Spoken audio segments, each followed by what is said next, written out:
Hello students, welcome to our channel Anjana Lal study.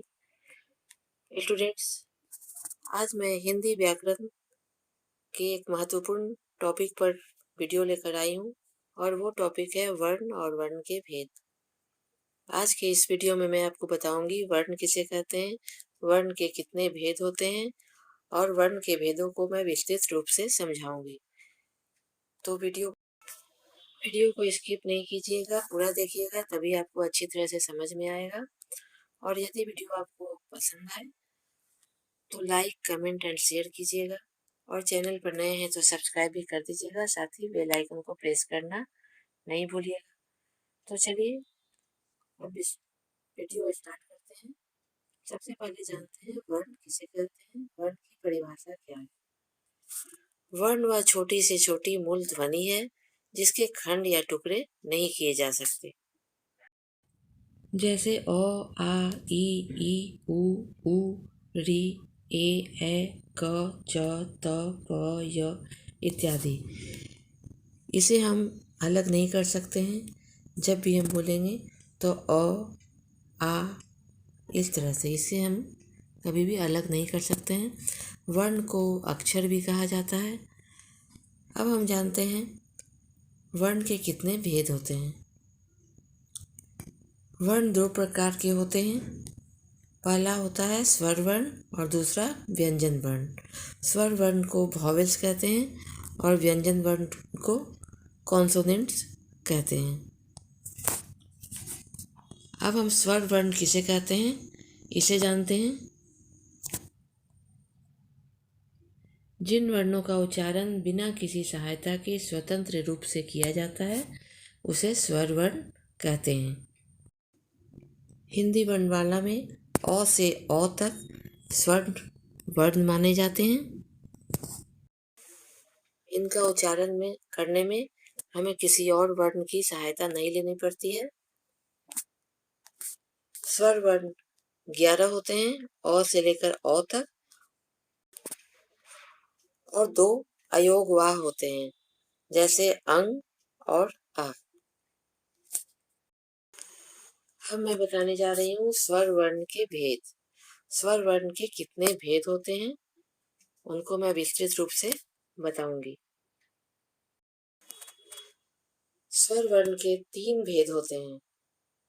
पहला होता है ह्रस्व स्वर, दूसरा दीर्घ स्वर और तीसरा प्लूत स्वर। अब हम जानते हैं ह्रस्व स्वर किसे कहते हैं।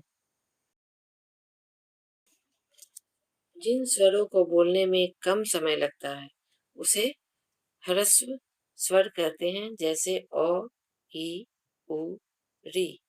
ये 4 हर्ष स्वर कहलाते हैं। दूसरा स्वर कहलाता है दीर्घ स्वर। जिस स्वर को बोलने में थोड़ा ज्यादा समय लगता है उसे हम दीर्घ स्वर कहते हैं, जैसे आ, ई, उ, ए, ओ, औ। इन्हें बोलने में ज्यादा समय लगता है। स्वर वर्ण का तीसरा भेद प्लूत स्वर कहलाता है। जिन स्वरों के उच्चारण में सबसे अधिक समय लगता है वह प्लूत स्वर कहलाते हैं। मात्रा की दृष्टि से यह त्रिमात्रिक होते हैं, अर्थात 3 मात्रा वाले स्वर कहलाते हैं, जैसे ओम। इसके उच्चारण में हर्ष स्वरों से लगभग तिगुना समय लगता है। इसका आकार अंग्रेजी के एस की तरह होता है, जैसे ओम, ओम। अब हम जानते हैं व्यंजन वर्ण। व्यंजन वर्ण किसे कहते हैं। जिस वर्ण का उच्चारण स्वर की सहायता से किया जाता है उसे व्यंजन वर्ण कहते हैं, जैसे क से लेकर म तक। ये सब व्यंजन वर्ण होते हैं।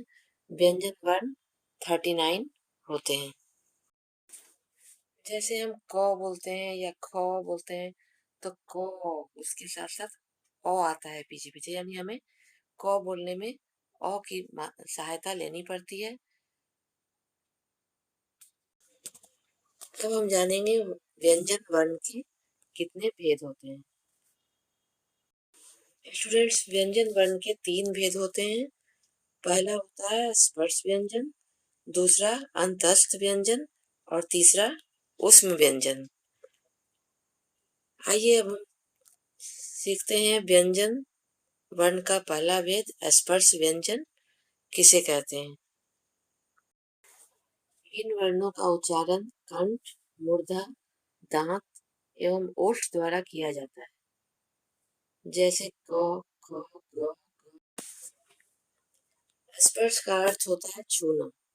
क से लेकर म तक कुल 25 वर्ण होते हैं। इन वर्णों के उच्चारण में वायु जीभ व मुख के अलग अलग हिस्सों को छूकर निकलती है। इस कारण इन्हें स्पर्श व्यंजन कहा जाता है। व्यंजन का दूसरा भेद है अंतस्थ व्यंजन। अंतस्थ का अर्थ बीच में स्थित होता है, जैसे य, र, ल, व। वर्णों का उच्चारण स्वर और व्यंजनों के बीच जैसा ही होता है तथा इसके उच्चारण में जीभ मुख के किसी भाग को नहीं छूती है। इसके कारण इन्हें अंतस्थ व्यंजन कहा जाता है। ये संख्या में 4 होते हैं। व्यंजन वर्ण का तीसरा भेद है ऊष्म व्यंजन। वायु की रगड़ से पैदा होकर जिन वर्णों के उच्चारण में ऊष्मा आती है उन्हें ऊष्म व्यंजन कहते हैं।